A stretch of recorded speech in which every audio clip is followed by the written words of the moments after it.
চাকরি চলে যাওয়ার পরে আসলে খুব অসহায়ত্ব জীবন যাপন করেছি, অনেক সময় অনেক কষ্ট করেছি, রাজমিস্ত্রির কাজও করেছি এবং এমনকি আমার একটা ভ্যান ছিল, কোম্পানির ভ্যান নিয়ে একদিন মাল দিয়ে ডেলিভারি করে আসার পথে আমি পড়ে গিয়েছিলাম। আসলে অনেক স্ট্রাগল করা লাগছে, বাচ্চা ছিল একটা ছোটো। এখন সর্বশেষ এই বৈষম্য ছাত্র আন্দোলনের ফলেই আমি বিশেষ করে মামলাটা করার সুযোগ পেয়েছি। তা ডাক্তার ইউনূস স্যারের কাছে আমার চাওয়া, আমি স্যারের সাথে সাক্ষাৎ কামনা করতেছি, আমি স্যারের সাথে দেখা করে আমি কিছু বিষয়ে কথা বলতে চাই। প্লাস এই যে বৈষম্য ট্যাগ, এর প্রথম বাংলাদেশে একজন লোক কনফারেন্স মুসলমান, সে দাড়ি টুপি রাখবে, নামাজ কালাম পড়বে, এটা তার ধর্মের বিষয় আলাদা, রাজনীতি করার তো দরকার নেই। সেক্ষেত্রে তাকে যে জঙ্গি আখ্যা দেওয়া, জামাত আখ্যা দেওয়া, এই ব্লেমটা বাদ দিতে হবে।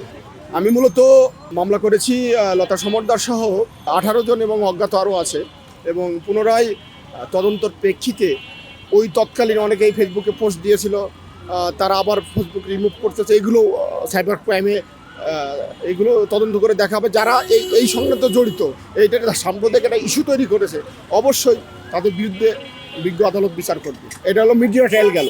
এবার প্রশাসনিক কর্মকর্তা যারা তদন্ত ভিন্ন খাতে প্রবাহিত করেছে তৎকালীন, তাদের বিরুদ্ধেও আইনগত ব্যবস্থা নেওয়া হবে ইনশাল্লাহ। আমি একটা কথা বলতে চাই, বাংলাদেশে তথা আমার মুসলমান ধর্ম এবং দাড়ি টুপি আল্লাহর রাস্তায় রাখতেই পারে, নামাজ কালাম পড়বে, সে রাখবে না, তাই বলে তাকে জামাত শিবির এই যে ট্যাগ, আমি এর তীব্র নিন্দা জানাই এবং এইটাই আমি বিচার চাচ্ছি আর কি। আচ্ছা, একটু বলবেন যে আপনি মামলা করার পরে বা অভিযোগ দায়ের করার পরে আপনি প্রত্যক্ষ বা পরোক্ষভাবে কোনো ধরনের কোনো সমস্যায় পড়েছেন কিনা বা বিভিন্ন জায়গাতে পড়ছে কিনা? অবশ্যই নিরাপত্তাহীনতায় ভুগতেছি। এই মামলা করার মধ্যে দিয়ে আসলে কি চাচ্ছেন? আমি মামলা চলার মধ্যে দিয়ে চাচ্ছি যে এই মিডিয়া ট্রায়াল আন্দাজে না জেনেই একজনকে অপরাধী প্রমাণ করে তার বিরুদ্ধে এই যে পোস্ট দিয়ে তাকে বিব্রত দেশের ভিতরে, এবং এর ভিতরে একটা সাম্প্রদায়িক, আমি যে মুসলমান, আমার ধর্মটাকে একটা সাম্প্রদায়িক ইস্যু তৈরি করেছে, বুঝতে পারছেন?